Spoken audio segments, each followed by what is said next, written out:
The day Coach Brenner told my entire team that talent without money meant nothing, he was smiling. I was sitting 3 feet away from him, and I had every text message he ever sent saved on my phone. Let me take you back to the beginning. I was 15 years old the first time I understood that football could save me.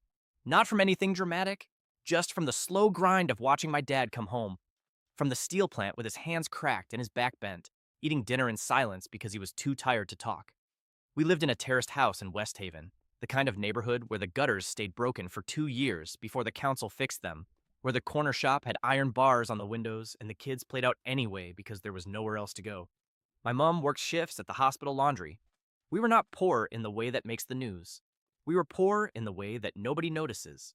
But I could play football. I mean, really play. Not in the way that every kid's dad thinks his son can play.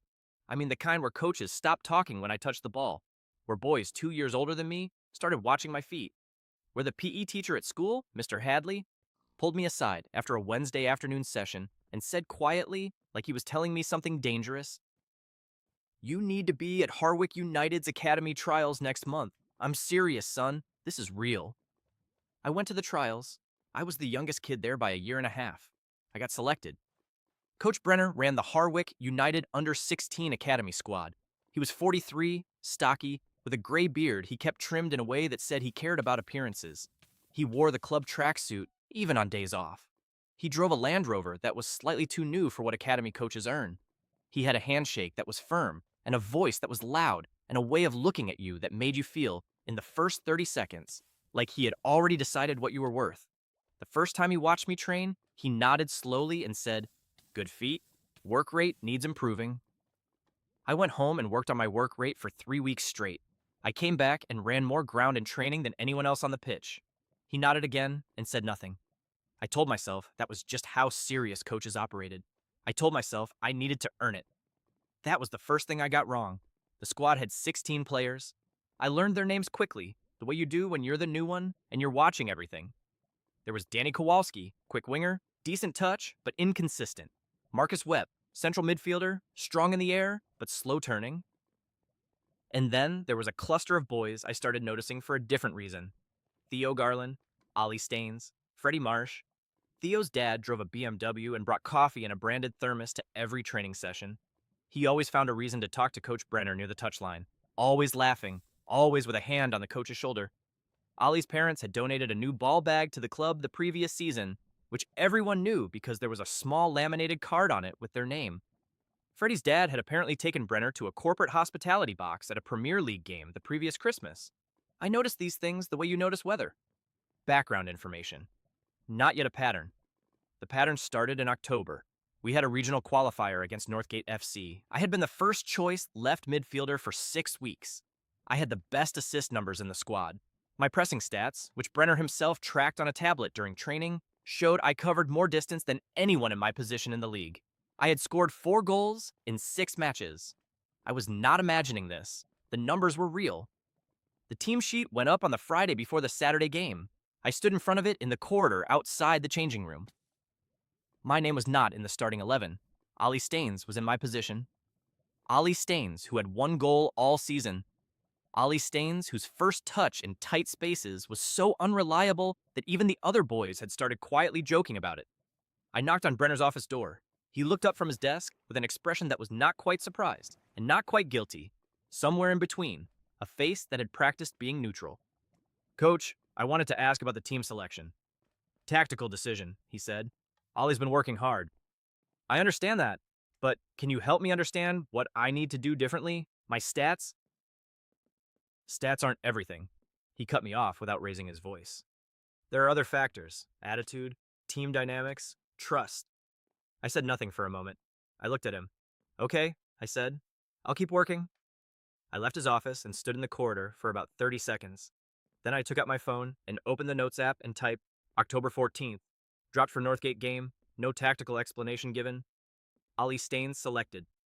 Ollie's father attended last 3 training sessions and spoke privately with Brenner on each occasion. That was the beginning of the file. I want to be clear about something. I was 15 years old. I was angry. I was hurt. I wanted to scream or cry or call my dad and tell him to come down to the training ground and sort it out. I felt all of that. but I had grown up watching my dad deal with a foreman at the plant who played favorites and moved the best workers to worse shifts when they didn't bring him bottles of whiskey at Christmas. My dad never exploded, he never quit, he documented, he kept records, he waited. The ones who shout first lose first, my dad told me once. You want to win, you stay quiet, and you keep your receipts. I stayed quiet. I kept my receipts. I played the last 20 minutes of the Northgate game as a substitute. We drew 1-1. Ollie had touched the ball 11 times in 65 minutes, which I counted from the bench. I did not say this to anyone. I went home and updated my notes. November brought the second layer. I had a friend in the squad, a goalkeeper named Ravi Patel. Ravi was honest in the way that only goalkeepers are honest, which is to say he watched everything from the back and had opinions about all of it. One evening after training, walking to the bus stop, because neither of us had a parent with a BMW to pick us up, Ravi said something that changed the shape of everything. You know, Theo's dad gave Brenner an envelope last week, right? I stopped walking. What kind of envelope? The kind you don't put on a laminated card, Ravi said. He had seen it in the car park after the Tuesday session. Theo's father, hand extended, envelope passed, Brenner's hand closing around it and going straight into his jacket pocket. No words, the practiced smoothness of something that had happened before. I asked Ravi if he would be willing to write down what he saw and sign it. Ravi looked at me for a long time. Are you building a case? He asked. I'm keeping records, I said. He wrote it down, signed it, dated it. I photographed it on my phone and saved it to a cloud folder I had created the week before, which I had titled, with the dry practicality of a 15-year-old who had run out of patience, Brenner. December came and Brenner made his first direct mistake. He was not a stupid man, but he was an arrogant one, and arrogant people make mistakes because they stop believing they need to be careful.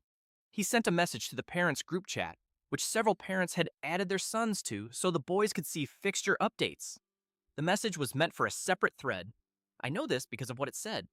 The message read, Theo's dad confirmed for the hospitality event in Jan. Tell him I'll sort the squad situation we discussed. Same arrangement as last time. Works for me. It sat in the group chat for 4 minutes before Brenner deleted it. 4 minutes is a long time when you have a phone in your hand. I had a screenshot in 11 seconds.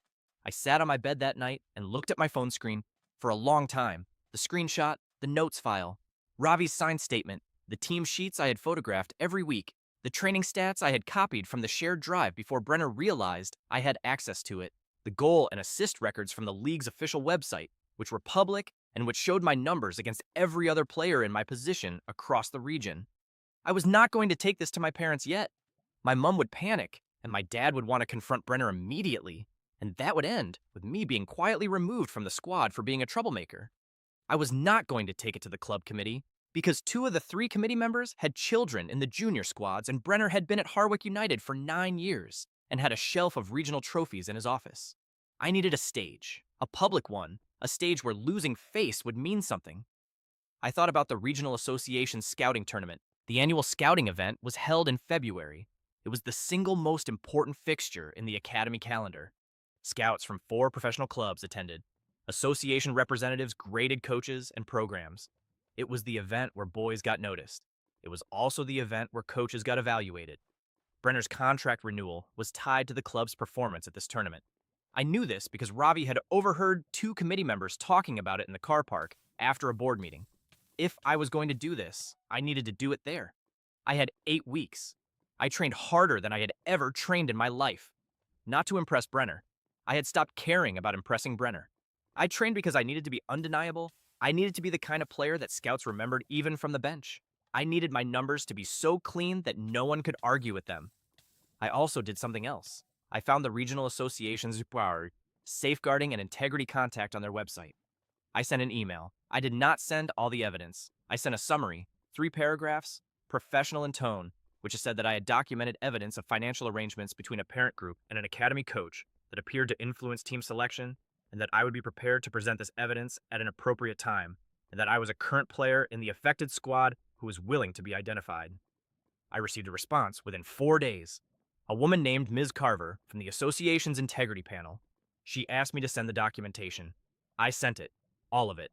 The screenshot, the notes file, the signed statement, the team sheets, the statistics comparison. She replied, "Thank you. We will be present at the February tournament." Please do not discuss this with anyone at the club until you hear from us. I told no one except Ravi. Ravi said, "You're either very brave or very stupid." "Probably both," I said. January was the worst month. Brenner selected Theo, Ollie, and Freddie for the squad's prestige friendly against a visiting academy from the Midlands. He left me on the bench for 60 minutes. He brought me on with 15 minutes left. Down 2-0, I scored twice. We drew 2-2. After the game, in the changing room, he said nothing to me directly. He praised Theo's positioning in the first half. Theo had given away a penalty. I updated my notes. And then came the moment I think about more than any other, the moment that sealed everything. It was a Thursday evening training session, 2 weeks before the tournament. Brenner gathered the squad in a circle at the end of the session. He had been talking about the importance of the tournament, about what it meant for the club, about how the association would be watching. And then he said it. He looked around the circle. He let his eyes move from face to face, and he said, "I want you all to understand something. Talent alone doesn't get you anywhere in this game. You need support, family backing, the right infrastructure. A player with talent and no support structure behind him, he goes nowhere. That's just the reality of football." He was looking at me when he said the last sentence. Not the whole time, but at the end, the last sentence. His eyes found mine and held them for exactly 2 seconds, and then moved away. The boys around the circle were quiet. Some of them looked at their boots. Ravi, across the circle from me, was staring at the ground with an expression I recognized as controlled fury. I did not react. I looked at Brenner calmly. I nodded slowly, as if he had said something reasonable, as if it were a coaching point I was filing away. Inside, I felt something settle. Not anger, something colder and more useful.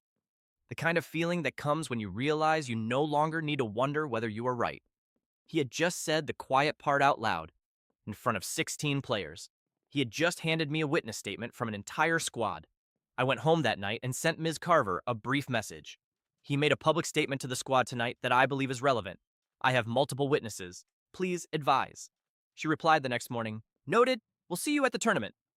The tournament was held on a Saturday in February at the Regional Sports Center, a complex with 4 full-size pitches, a main stand, and a hospitality suite where the association representatives and club scouts would be watching from a raised platform with clear sightlines to all 4 pitches. There were 12 academy squads competing. It was cold and gray-skied, with that particular February light that makes everything look like it is being filmed in documentary style. Which, in a way, it was.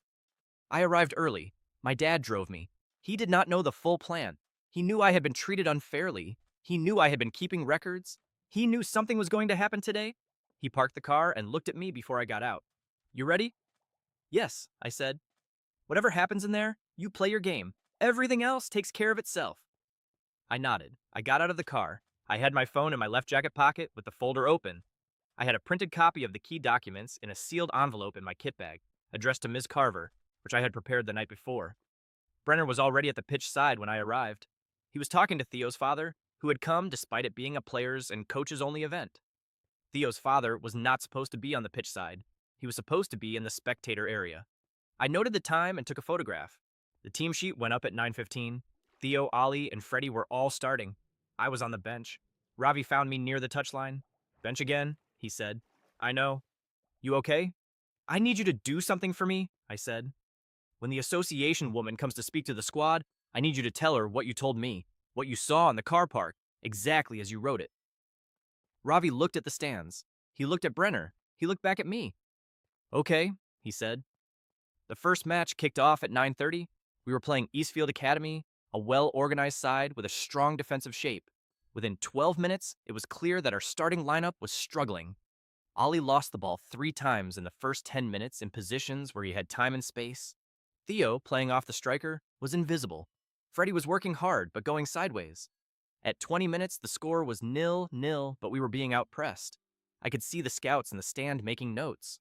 I could see Ms. Carver, who I recognized from a photograph on the association website, seated 2 rows from the front with a tablet and a folder. I had sent her the envelope via a junior official at 8:50. She had opened it, read the first page, and looked up at the pitch side with an expression that was professional and unreadable. At 31 minutes, Eastfield scored. A simple through ball that split our central defense because Theo had drifted out of position chasing a lost cause on the left. Brenner was pacing the touchline. He was shouting instructions. He was looking at the stand with the particular anxiety of a man who knows he is being evaluated. At halftime, he made no changes. I sat on the bench and waited. The second half started. At 53 minutes, Eastfield scored again, 2-0. Brenner turned to the bench. He looked at me. There was a calculation in his eyes that I had seen before. The calculation of a man who needs a result and is doing the arithmetic of what it will cost him. He pointed at me. Warm up. I warmed up. I came on at 58 minutes, replacing Ali. I want to describe the next 32 minutes carefully because they matter. I touched the ball for the first time at 59 minutes and played a 1-2 with Marcus that split two defenders and created a clear chance that Marcus put wide. At 62 minutes, I won the ball back in our own half, drove forward, and played a pass into the channel that led to a corner. At 67 minutes, I scored. A driven finish from just inside the box, bottom left corner. 2-1. At 71 minutes, I set up Marcus for the equalizer with a cross I had been practicing for 3 months because I knew my crossing had been one of Brenner's stated criticisms. 2-2. At 81 minutes, I scored again. A header from a set piece, which was unusual for me, but I had been working on my aerial presence specifically because Brenner had told me in October that it was weak. 3-2. Final score. The stand was not silent. There was applause from the spectator area. I could see scouts leaning forward. I could see Ms. Carver writing something on her tablet. I walked off the pitch and felt, for the first time in 4 months, entirely clean. Brenner shook my hand on the touchline. His grip was different from usual, looser. He said, "Good performance." I said, "Thank you, coach." I held his gaze for 2 seconds, the same 2 seconds he had given me in the circle 3 weeks ago. Then I looked away. The second match of the day was at 2 o'clock. Between the matches, during the lunch break, Ms. Carver approached the Harwick United Technical Area. She had 2 association colleagues with her. She introduced herself to Brenner, which was normal procedure at these events. Then she said something that was not normal procedure. She said, "Mr. Brenner, we'd like to speak with you privately after today's fixtures. There are some matters relating to squad selection and club administration that we need to discuss. Please don't make any travel arrangements until we've had that conversation." Brenner's face did something complicated. It went from polite to careful to something underneath careful that I recognized as the beginning of fear. "Of course," he said. "Happy to help with anything." Ms. Carver nodded and walked away. She passed me on her way back to the stand. She did not look at me, but she slowed her pace for exactly 1 step, which I chose to interpret as acknowledgement. The second match was against Hillcrest Academy. Brenner put me in the starting 11. I think he believed that a strong performance would somehow change what was coming. I think he believed that if the scouts saw a well-run, successful squad, the association would have less reason to look closely. Arrogance works like that. It makes people believe they can still control the story even when the story has already been written. I played the full 90 minutes. We won 3-0. I had a goal and 2 assists. One of the scouts, a man in a dark green jacket with a club badge I recognized as belonging to a League One side, came down to the pitch side at the final whistle and spoke to the Harwick United secretary. I found out later what he said. I will get to that. The meeting between Ms. Carver and Brenner happened in a room behind the main stand. I know what happened in that meeting from what Ms. Carver told me in a formal letter 6 weeks later, and from what Ravi overheard in the corridor outside because the door was not as thick as it should have been. She presented the documentation, the screenshot, the signed statement, the team sheets, the statistics, the pattern of selection decisions cross-referenced with parental financial contributions. Brenner denied it. Of course he did. He called it circumstantial. He said the screenshot was taken out of context. He said Ravi was a disgruntled player making accusations. He said the statistics didn't account for tactical factors that couldn't be measured. Ms. Carver let him finish. Then she showed him something he did not know she had. The association had its own data. 3 other families from 2 different clubs had made confidential complaints about Brenner in the previous 18 months. One complaint had been investigated and closed due to insufficient evidence. The others were pending. My documentation had changed the threshold. Ravi said he could hear Brenner's voice change in the room. It went from loud and defensive to something quieter and more desperate. There was a period of silence. Then Brenner said something Ravi couldn't make out. Then Ms. Carver's voice, calm and clear. "This will go to a formal panel, Mr. Brenner. I'd recommend you engage your union representative before that meeting." Brenner came out of the room and walked past me in the corridor without looking at me. He was holding his phone. His face was the color of old concrete. He walked to the car park and sat in his Land Rover for 20 minutes without starting the engine. I stood in the corridor and felt my heart beating very fast and very steadily. Then I went back to the changing room and got changed and found my dad in the spectator area and said, "I think it worked." My dad looked at me for a long moment. "What did you do?" he asked. "I kept my receipts," I said. He put his arm around my shoulders and we walked to the car. The formal process took 11 weeks. The Regional Association's integrity panel reviewed the evidence. They interviewed Brenner, Ms. Carver, 2 of the parents involved, 3 committee members at Harwick United, and 4 players from the squad, including me and Ravi. The process was confidential, which meant I spent 11 weeks not talking about it publicly, while various people at the club looked at me with expressions ranging from respect to resentment. Theo Garland stopped speaking to me. Ollie Staines, to his credit, came up to me one afternoon and said quietly, "I knew I wasn't good enough to be starting ahead of you. I'm sorry." I told him it wasn't his fault. It wasn't. He was 16 and his parents had made decisions he had no control over. Freddie Marsh's dad called my dad's mobile and told him I was going to regret this. My dad listened to the full message, saved it, and forwarded it to Ms. Carver. Brenner was suspended from all coaching duties pending the outcome of the panel. A temporary coach, a former player named Steve Alderton, took over the sessions. He looked at the squad, looked at the statistics, and put me in the first team immediately.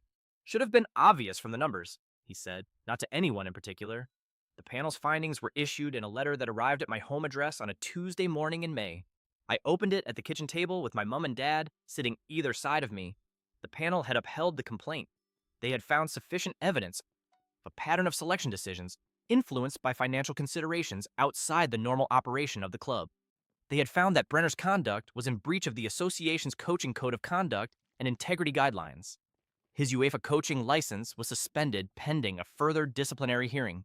He was removed from his role at Harwick United with immediate effect. The club was required to implement a transparent selection process monitored by the association for the following 2 seasons. The letter also noted in a separate paragraph that the association commended the thorough and responsible manner in which the complaint had been documented and submitted. My mom read that paragraph twice. Then she put her hand over her mouth and looked at the ceiling for a moment. My dad picked up his coffee cup from the table, the old blue one with the chipped handle that he had owned since before I was born, took a slow sip, and set it back down. "Good," he said. That was all. Just good. But the way he said it. Brenner's coaching license was formally revoked 4 months later, following the full disciplinary hearing. He appealed. The appeal was rejected. He had no role, no license, and no control over any squad, anywhere. The Land Rover disappeared from the training ground car park. The shelf of trophies in his office was boxed up by the club secretary and put in storage. The laminated card on the ball bag with Ollie's family name was quietly removed. I heard, through the network of parents and players that exists in every youth football ecosystem, that Brenner had started working in sports retail. I did not feel anything particular about this. I did not feel triumphant. I felt the absence of something that had been pressing on me for months. The way you feel when a headache finally lifts and you realize how long you had been carrying it. The scout in the dark green jacket. I said I would get back to that. His name was Paul Denton. He worked for Redfield Athletic, a League One club with a well-regarded academy program. He had been at the tournament representing the club's youth recruitment operation. After our second match, he had told the Harwick United secretary that he wanted to make contact with the number 10 who came on in the first game and started the second. The secretary, to his credit, passed the message on without filtering it through Brenner first, because Brenner was by then sitting in a car park having a difficult conversation with his own reflection. Paul Denton called me 2 weeks after the tournament. He said he had watched the footage of both matches. He said he had spoken to Steve Alderton, the temporary coach, who had given him a full account of the situation at Harwick United. He said Redfield Athletic would like to invite me for a trial week. I went to the trial week. On the 3rd day, the academy director, a woman named Claire Whitmore, sat down with me and my parents in a small office that smelled of new carpet and had a whiteboard on the wall covered in tactical diagrams. She said, "We've seen what we need to see. We'd like to offer you a place in the under-17 program starting in September. The scholarship covers travel, kit, and a training allowance. We want to be clear that selection here is based on performance data and coaching assessment. We have a written selection policy. You can read it before you sign anything." She slid a document across the table. My mom read it. My dad read it. I read it. It was exactly what it said it was. I signed it on a Friday afternoon in June at a table in Claire Whitmore's office, with my parents on either side of me and Paul Denton standing by the window with his arms folded, nodding at nothing in particular. We drove home through the early summer evening. The light was long and golden, the way it only is in June in the north of England, the kind of light that makes even the steel plant look almost beautiful from the motorway. My dad had the radio on low. My mum was looking out of the window. I had my phone in my pocket. The folder labeled Brenner was still on it. I thought about deleting it. I decided to keep it a while longer, not out of bitterness, just because I had learned something important about the value of documentation, and it seemed wrong to erase the lesson along with the evidence. I thought about what Brenner had said in that training circle. Talent without support gets you nowhere. He was wrong about the support. He was wrong about where it had to come from. It did not come from envelopes in car parks or corporate hospitality boxes or laminated cards on equipment bags. It came from a goalkeeper who signed his name on a piece of paper, from a PE teacher who pulled me aside after a Wednesday session, from a man who came home from the steel plant with cracked hands and told me to keep my receipts, from a woman at the association who responded to a 3-paragraph email from a 15-year-old and took it seriously, and from me. From the part of me that sat in Brenner's office in October and said, okay, and walked out and opened the Notes app instead of slamming the door. I thought about the team sheet on the corridor wall, the first one with my name missing, the cold feeling of seeing Ollie's name in my position. I thought about sitting on that bench in the Northgate game, counting 11 touches in 65 minutes. I thought about Brenner's face in the car park, sitting in the Land Rover with the engine off. And then I thought about September, the new squad, the written selection policy on Claire Whitmore's desk, the whiteboard covered in tactical diagrams that were actually about football. My dad turned off the motorway. We drove through West Haven. The gutters on our street were still broken.